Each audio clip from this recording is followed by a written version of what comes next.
Assalamualaikum warahmatullahi wabarakatuh. Pada kesempatan kali ini, saya akan membahas sasaran bimbingan dan konseling belajar.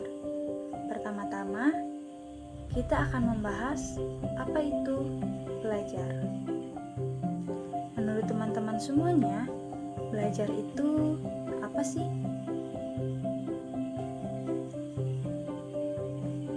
Ya, pendapat dari teman-teman semua benar.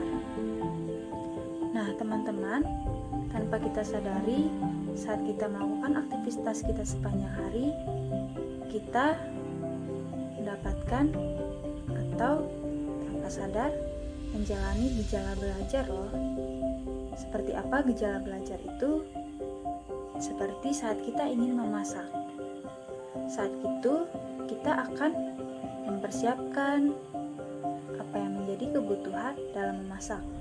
Seperti juga pada saat kita ingin mengetahui cara bagaimana berkendara. Salah satu tokoh yang bernama Whit Harrington pada tahun 1952, belajar merupakan perubahan dalam kepribadian yang dimanifestasikan sebagai pola-pola respon yang baru terbentuk keterampilan, sikap, kebiasaan, pengetahuan, dan kecakapan. Jadi, belajar dapat disimpulkan sebagai suatu proses usaha untuk memperoleh tingkah laku yang terjadi karena pengalaman yang didapati dari interaksi individu dengan lingkungannya dalam hal belajar dan mengajar. Setelah kita memahami apa itu belajar, maka kita akan membahas apa itu bimbingan dan konseling belajar. Seperti yang kita tahu, bimbingan dan konseling merupakan upaya konselor untuk membantu konselingnya dalam memberikan pemahaman, memberikan pemecahan masalah terhadap kesulitan yang dialami peserta didik atau konseling. Jadi, bimbingan dan konseling belajar merupakan suatu layanan bimbingan yang mengupayakan siswa untuk mengembangkan diri dengan sikap dan kebiasaan belajar yang baik. Jadi, yang menjadi sasaran utama dalam bimbingan dan konseling belajar ini siapa? Nah, yang menjadi sasaran bimbingan dan konseling belajar ialah peserta didik atau siswa, yang dimana bimbingan ini berupaya untuk memberikan motivasi dan persuasi. Apa itu motivasi dan persuasi?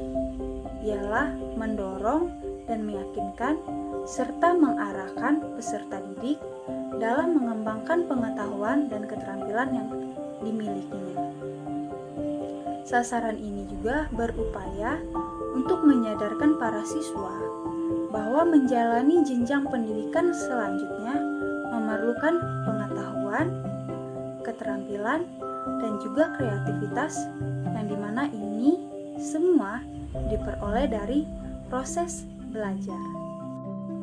Jadi, sasaran bimbingan dan konseling belajar tertuju kepada peserta didik, yang dimana bimbingan ini berupaya untuk membantu para peserta didik dalam mengerti pengetahuan mereka, keterampilan yang mereka miliki, dan bagaimana menjadi seseorang yang kreativitas, ataupun membantu dan membimbing para peserta didik yang belum mengetahui berapa tingkat pengetahuan mereka, keterampilan apa yang mereka miliki, dan menjadi pribadi yang kreativitas.